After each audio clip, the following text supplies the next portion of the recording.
ഇപ്പോൾ ഞാൻ നിൽക്കുന്നത് കഴിഞ്ഞ ദിവസം കടുവയുടെ ആക്രമണത്തിൽ കൊല്ലപ്പെട്ട രാധ ചേച്ചിയുടെ വീടിൻ്റെ മുമ്പുവശത്താണ്. ഇതാണ് രാധ ചേച്ചിയുടെ വീട്. ഇത് നിങ്ങൾക്ക് നോക്കിക്കഴിഞ്ഞാൽ അറിയാം.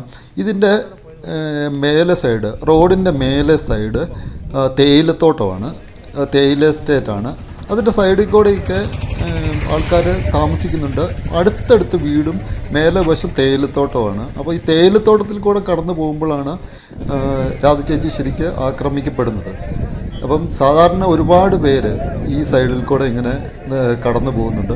ഇപ്പം മന്ത്രി വന്നിട്ടുണ്ട്. മന്ത്രി വന്നിട്ട് ജനങ്ങൾ എല്ലാവരും കൂടി മന്ത്രിയെ വളഞ്ഞു നിൽക്കുകയാണ്.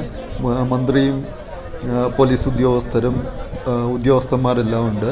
പുലിയെ വെടിവെച്ച് കൊല്ലാനുള്ള ഓർഡർ ഇല്ലാതെ പോകാൻ പറ്റില്ല എന്ന തീരുമാനത്തിൽ തന്നെ ജനങ്ങളെല്ലാം കൂടെ ക്ഷുഭിതരായിട്ട് നിൽപ്പുണ്ട്. ഒരുപാട് പോലീസുകാരും കാര്യങ്ങൾ എല്ലാം വന്നിട്ടുണ്ട്.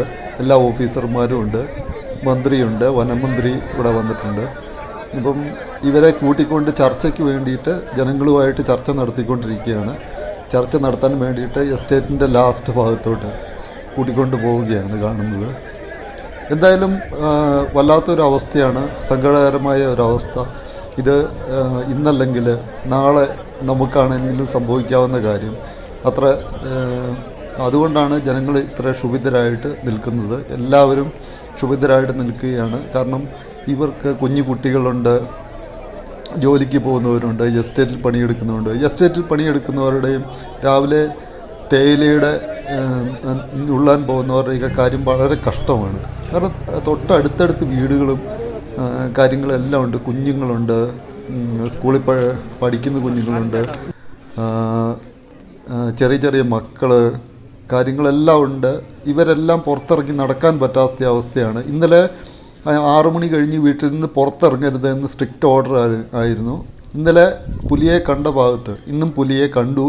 ഇന്ന് വേറൊരു സ്ഥലത്ത് പുലിയെ കണ്ടുവെന്നും കടുവയെ കണ്ടുവെന്നും പറയുന്നുണ്ട്. ഇപ്പം വനം വകുപ്പും ഇവരുടെ ഫോഴ്സും കാര്യങ്ങളും എല്ലാം ആ ഭാഗത്തോട്ട് പോകുന്നുണ്ട്. ഇതാണ് ഇവിടുത്തെ സ്ഥിതി. ഇങ്ങനെയുള്ള ചെറിയ ചെറിയ റോഡുകൾ, ഉള്ളിലോട്ട് ചെറിയ ചെറിയ റോഡുകൾ, തേയിലത്തോട്ടത്തിൻ്റെ സൈഡിൽ കൂടെ ചെറിയ ചെറിയ റോഡുകളുണ്ട്. ആ റോഡിൽ കൂടെ അപ്പുറത്തോട്ട് ഇപ്പുറത്തോട്ട് കടക്കാനുള്ള ഷോർട്ട് വഴികളുമുണ്ട്. ആ വഴികളിലൂടെയൊക്കെ പോകുമ്പം ഒരുപക്ഷെ കടുവ ഇതിനകത്ത് ഉണ്ടെങ്കിൽ തന്നെ നമുക്ക് തന്നെ മനസ്സിലാകണമെന്നില്ല. ആ സ്ഥലത്തെത്തി കഴിയുമ്പം അറ്റാക്ക് ചെയ്യുകയാണ് ചെയ്യുന്നത്. കാരണം ഇതിനകത്ത് കാണാം, നല്ല തേയിലത്തോട്ടമാണ്. തേയിലത്തോട്ടത്തിൻ്റെ സൈഡിൽ കൂടെ ചെറിയ ചെറിയ ഊടുവഴികളുണ്ട്.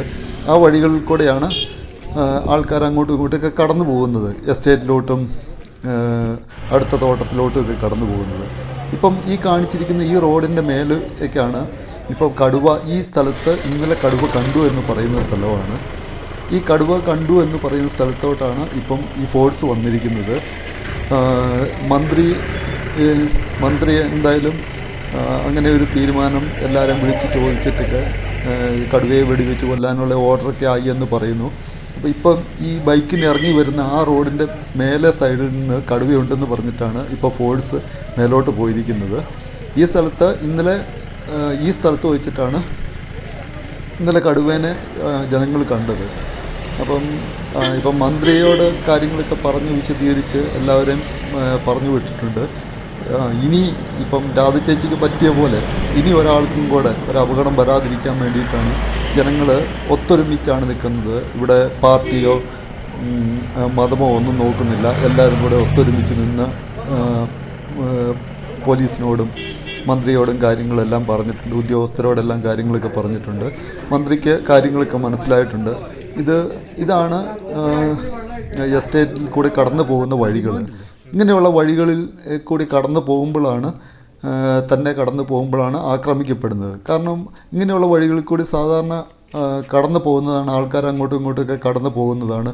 ആ സമയങ്ങളിലൊന്നും ഒരു പേടിയോ കാര്യങ്ങളോ ഒന്നുമില്ല. ഇപ്പോൾ കടുവ ഉണ്ട് എന്ന് വിചാരിച്ചിട്ട് നമുക്ക് അങ്ങോട്ടും ഇങ്ങോട്ടും യാത്ര ചെയ്യാനോ കാര്യങ്ങളോ ഒന്നും സാധിക്കില്ല.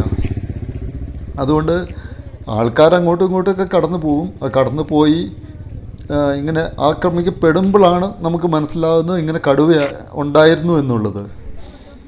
അപ്പം ഈ തൊട്ടടുത്തുള്ള വീടുകളൊക്കെ ഇതെല്ലാം തൊട്ടടുത്തുള്ള വീടുകളാണ്, എസ്റ്റേറ്റിൻ്റെ തൊട്ടടുത്തുള്ള വീടുകളാണ്. ഈ തോട്ടത്തിൻ്റെ തൊട്ടടുത്തുള്ള വീടുകളാണ്. അതിൻ്റെ മുമ്പിലാണ് നമ്മൾ നിൽക്കുന്നത്. ഇവിടെ ചെന്ന് കഴിഞ്ഞ് കഴിഞ്ഞപ്പോൾ എല്ലാവർക്കും വിഷമവും വേദനയൊക്കെ ഉണ്ട്. സങ്കടവും വേദനയിലൊക്കെയാണ് എല്ലാവരും നിൽക്കുന്നത്. ആർക്കും സന്തോഷവും കാര്യങ്ങളൊന്നുമില്ല. പക്ഷേ സന്ധ്യ ആകുന്നുണ്ട്. ഇനിയും കടുവ ഇപ്പം ആ ഭാഗത്ത് എവിടെയും ഉണ്ട്. എല്ലാവരും വീട്ടിൽ പോകാൻ പറഞ്ഞിട്ടുമുണ്ട്. കാരണം അധികം നേരം ഇവിടെ നിൽക്കാനും പറ്റില്ല. കാരണം സന്ധ്യ മയങ്ങി കഴിഞ്ഞ് കഴിഞ്ഞാൽ കടുവ ഇരതഴുകി ഇറങ്ങും.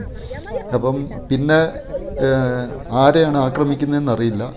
കാരണം സാധാരണക്കാരായ തൊഴിലാളികൾ താമസിക്കുന്ന, തൊഴിൽ ചെയ്ത് ജീവിക്കുന്ന ആൾക്കാരാണ്.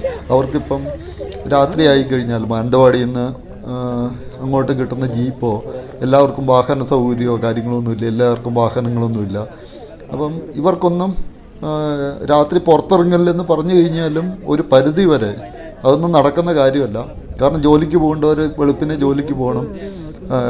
ജോലി കഴിഞ്ഞ് തിരിച്ചു വരുന്നവർ 6 മണി വരെ 5 മണി വരെ ജോലി എടുത്തിട്ട് തിരിച്ചു വരുന്നവർ 7 മണിക്ക് 5 മണിക്ക് കടുവയുള്ളതുകൊണ്ട് വീട്ടിൽ പോകണമെന്നൊന്നും പറഞ്ഞു കഴിഞ്ഞ് കഴിഞ്ഞാലൊന്നും കഞ്ഞി കൂടി മുട്ടിപ്പോവും. അതുകൊണ്ട് ഇതൊന്നും പ്രായോഗികമായിട്ടുള്ള കാര്യമല്ല. അതുകൊണ്ടാണ് പറയുന്നത് എത്രയും പെട്ടെന്ന് കടുവേനെ കൊല്ലണം എന്ന ഉറച്ച വാശിയിലാണ് ജനങ്ങൾ പിടിച്ച് അതിനു വേണ്ടിയിട്ട് ജനങ്ങൾ എന്ത് വേണമെങ്കിലും സപ്പോർട്ട് ചെയ്ത് കൊടുക്കാൻ വേണ്ടിയിട്ട് ജനങ്ങൾ ഒപ്പം നിൽപ്പുണ്ട്. നല്ല വെയിലും കാര്യങ്ങളുമൊക്കെ, വെയിലും മറിഞ്ഞിരിക്കുന്ന സമയമാണ്. ഇപ്പം ഇതുപോലെ നമ്മൾ ഇരിക്കുന്ന സ്ഥലത്ത്, ഇപ്പം ഞാൻ ഇരിക്കുന്ന ഈ സ്ഥലത്തൊക്കെ കടുവ പതുങ്ങിയിരുന്ന് കഴിഞ്ഞാലൊന്നും മനസ്സിലാവില്ല നമുക്ക്. ഇപ്പം മേലെ സൈഡിൽ ബൈക്കിനൊക്കെ പോകുന്നവർ, ബൈക്ക് യാത്രക്കാരാണ് ഈ വഴിയിൽ കൂടി കൂടുതലായിട്ട് പോകുന്നത്. ബൈക്കിൽ യാത്ര ചെയ്യുമ്പോൾ ഒരുപക്ഷെ മേലത്തെ തിണ്ടിൽ നിന്ന് കടുവ എടുത്ത് ചാടുകയോ ആക്രമിക്കുകയോ ചെയ്തു കഴിഞ്ഞാൽ ഒന്നും ചെയ്യാൻ കഴിയില്ല. അതുപോലെ സന്ധ്യ ആയി കഴിഞ്ഞ് കഴിഞ്ഞാൽ ധാരാളം കാട്ടുപോത്തുകൾ ഈ റോഡിന് കുറുകെ നിൽക്കുകയും വാഹനം ഗതാഗതത്തിനെല്ലാം തടസ്സം നിൽക്കുകയും ചെയ്യുന്നുണ്ട്. ഒന്നും ചെയ്യാൻ പറ്റുന്ന കാര്യങ്ങളല്ല. പക്ഷേ ഈ മൃഗങ്ങളെ, കാട്ടുപോത്ത്, പന്നി, മാന് ഇതൊന്നും മനുഷ്യനെ ഉപദ്രവിക്കുന്നില്ല. പക്ഷേ കടുവയുടെ കാര്യം അങ്ങനെയല്ല. അതിനൊരു തീരുമാനം ഉണ്ടാക്കുക എന്നുള്ളത് തീർച്ചയായിട്ടും ജനങ്ങൾ അത്ര രോഷാകുലരായിട്ടാണ് നിൽക്കുന്നത്. ആണുങ്ങളും പെണ്ണുങ്ങളും എല്ലാവരും ഒരേപോലെ, ആ നാട്ടിലുള്ള മുഴുവൻ ജനങ്ങളുമുണ്ട്. എല്ലാവരും ഒത്തൊരുമയോട് കൂടിയിട്ട് ഇവിടെ നിന്ന് മന്ത്രിയോട് കാര്യങ്ങൾ പറയുന്നുണ്ട്. പോലീസ് ഉദ്യോഗസ്ഥരോടും കളക്ടറോടും എല്ലാം കാര്യങ്ങൾ പറയുന്നുണ്ട്. അവരെല്ലാവരും ഈ തീരുമാനത്തിൽ നിന്ന് പുറകോട്ട് പോകാൻ തയ്യാറല്ല. കാരണം ഈ നരഭോജി കടുവയെ വെടിവെച്ച് കൊല്ലണം എന്ന ഒരു തീരുമാനത്തിൽ തന്നെയാണ് ജനങ്ങൾ നിൽക്കുന്നത്. എന്തായാലും നരഭോജി കടുവേനെ പിടിച്ചു എന്ന വാർത്തയ്ക്ക് വേണ്ടിയിട്ട് നമുക്ക് കാത്തിരിക്കാം.